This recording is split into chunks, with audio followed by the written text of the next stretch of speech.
समय नदी जस्तै बगिरहन्छ। तिमी एउटै क्षणलाई दुई पटक छुन सक्दैनौ। एक पटक बित्यो भने त्यो सधैँका लागि हराउँछ।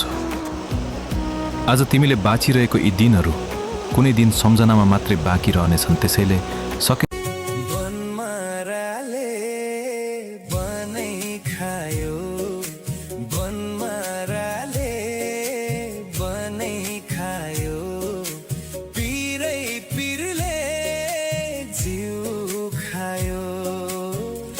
एकै भेटमा निर्मोहीको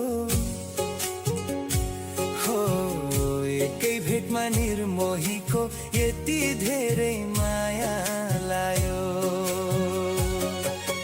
कहिलेकाहीँ जीवनले सिकाउने सबैभन्दा ठूलो पाठ भनेको चुप रहन सिक्नु हो।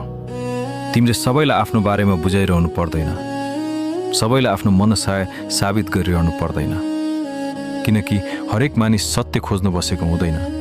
कतिपय त आफ्नो धारणा सही साबित गर्न मात्र बसेका हुन्छन्। हरेक आरोपको जवाफ दिन आवश्यक छैन, हरेक गल्ती सच्याउन आवश्यक छैन, र जुन गल्ती तिमीले गरेकै छैनौ त्यसको बोझ पनि तिमीले बोकिरहनु पर्दैन।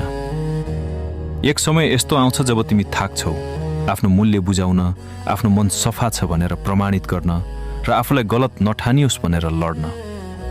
त्यसपछि तिमी बुझ्छौ यदि कसैले तिम्रो मूल्य आजसम्म देखेको छैन भने सायद अब तिम्रो शब्दहरूले पनि देखाउन सक्ने छैनन्।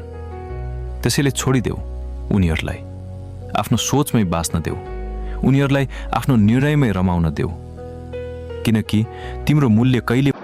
हेलो नमस्कार सबैमा, काली खोलामा सबैलाई नमस्कार छ, वेलकम छ। हेलो सबैलाई वेलकम, नमस्कार। काली गण्डकी